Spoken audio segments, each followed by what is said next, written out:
So today I have 8 tips, 8 great tips to motivate you to get those declutter projects done. Coming up next.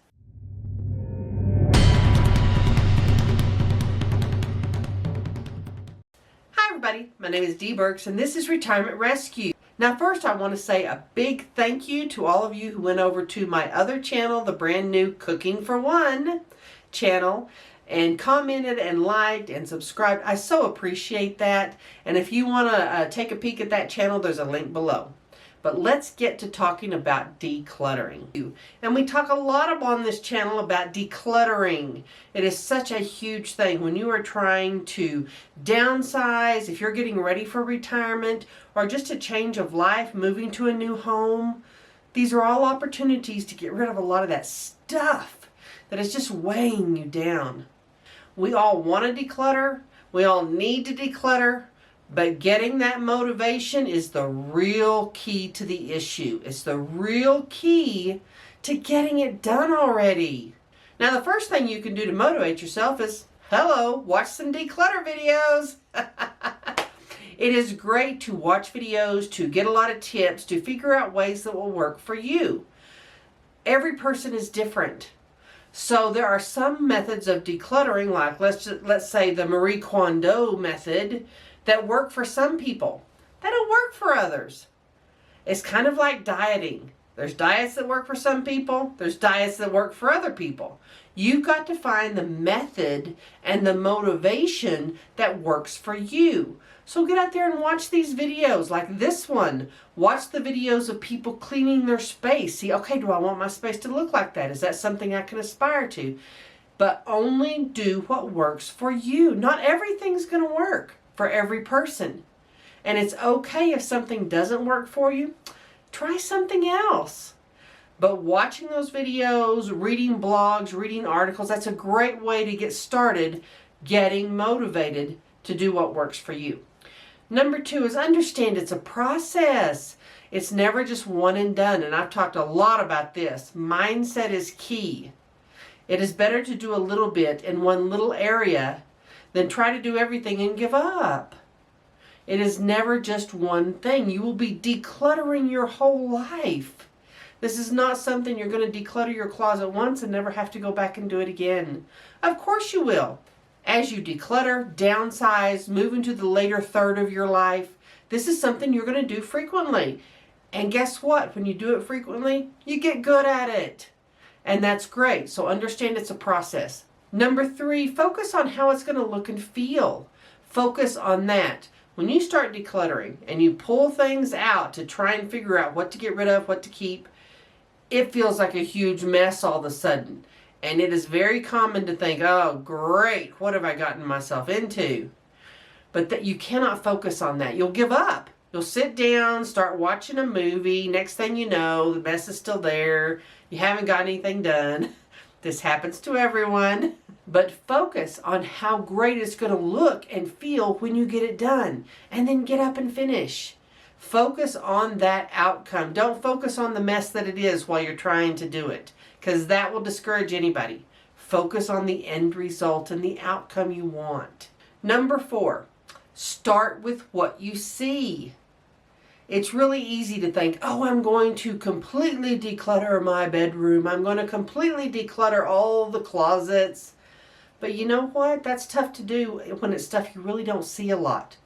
Start in the room you spend the most time in. For a lot of people, that's the living room or the kitchen, or both.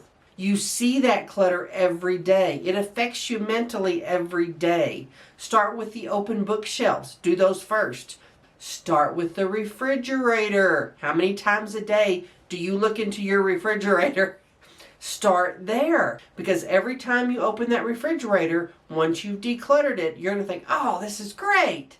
And it's going to feel good, and you'll continue to do it. You don't start with the closets in the spare guest room that you never see and never go into. Start with what you see. Number 5, make a system. And I'm going to tell you my system, which is super simple.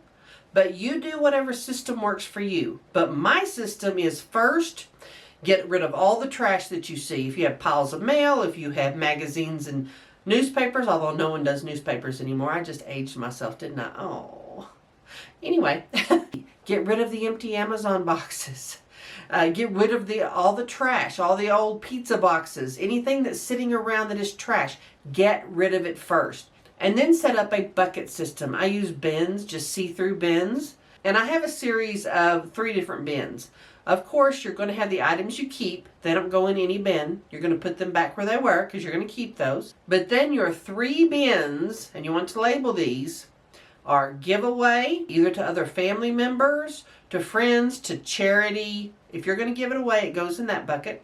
The things you're going to sell, if you have items that you feel like would be better sold, that you can sell on Marketplace, if you're going to have a garage sale, those things go into the sell bucket. And the last bucket is your think about bucket. Now, as you're going through and decluttering, there are going to be things you have not used in years. But for whatever reason, you're keeping them. Maybe it's something you paid a lot of money for way back when. Maybe it's something that's got an emotional attachment, but yet no one but you would really want it. Put it in the think about bucket. You're going to come back to that think about bucket frequently. And invariably, as you do, there will be a couple of more items you can make a decision on. Either you're definitely going to keep it, you're going to give it to family, you're going to sell it. That think about bucket is your process bucket. You know how I said that decluttering is a process? It is a mental process of letting go. And it's amazing how attached we get to things that are just things. They don't mean anything to anybody, but we're attached to them. Putting them in that think about bucket gives you time to either make a firm decision that it's going to be something you keep, it's worth keeping, or you're going to finally be able to let it go. You're going to realize over time, okay, that's something I don't really need, I don't really want, it doesn't have that much meaning really, I'm going to let it go. That bucket is really important. And the thing is, you will see on shows like Hoarders, you will see them do this. They're going to give something away, they're going to donate something to charity, they're going to sell something, or they're going to think about it. That think about it is acknowledging that emotional process, and you have to do that. Otherwise, you'll just keep everything and be really frustrated. Number 6, get it out. The little bins and little buckets you've created, put that stuff in a box that day. Get it out of your house. Get it in your car to donate, and then actually donate it. Don't drive around for 6 months with it in your trunk. Done it. Don't do that. Go ahead and donate it. If it's something you're going to sell, then get on it. Sell it. Or have a garage sale with someone. Have a definite date. You're going to get it out of your house. And if it is something you're going to sell, move it to the garage where it's not in your house. Get it out of your house. That is one of the biggest secrets of decluttering. You don't want to constantly continue to see your clutter. The day you declutter, or the next day at the latest, get it out of your house, one way or another. And the only exception to that is your think about bucket. But don't think about your think about bucket for very long. Make a decision. Give yourself a deadline. Number 7, get help. And by get help, y'all, get the right kind of help. Don't invite the friend over where you're going to work on decluttering for 10 minutes and then sit and have coffee and chat for an hour. Not helpful. This person needs to help you be accountable for what you're trying to do. They need to help you reach the goal, not just chat with you while you're trying to reach your goal. So get someone who can help you be accountable. Now, on the other side of that, don't get the family member that's going to browbeat you, shame you, guilt you, and try to make you just throw everything away. That's not helpful, and it's not going to work.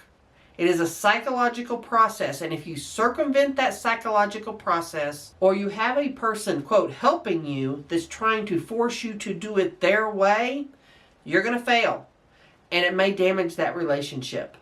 So get someone who can be an accountability partner, but not someone who's going to force you to do what they want you to do, the way they want you to do it, and end up being in a knockdown, drag-out fight. Not productive. So really be careful about the kind of help you get and ensure it's going to help you meet your goals, not theirs. And the last one, number 8, is you got this. push through. We all get partway through and think, oh, gosh, I just need to take a break for a second. And that 20-minute break can turn into a week and all your clutter's out. So push through. Really focus on that end result. You can do this. You can do this. I get the urge to declutter and clean out every spring and every fall like clockwork. If that's when you also have those urges, go with it. Go ahead, make time, declutter one thing, one cabinet, one shelf. Do something, follow that urge. Don't fight your urge and say, oh, I just need to take a week off and do, no, it'll never happen. And even if you take the week off, guess what? You're not going to spend it decluttering. That's not what we do. So go ahead, go with those feelings, go with those urges. If all of a sudden at 8 o'clock at night you're in your bathroom and think, okay, this bathroom cabinet has just got to, do it right then. Don't wait. Do one little piece when you can do it and feel that success. And it will motivate you to keep going. Now, if you've enjoyed this video, please click subscribe and I'll see you next time.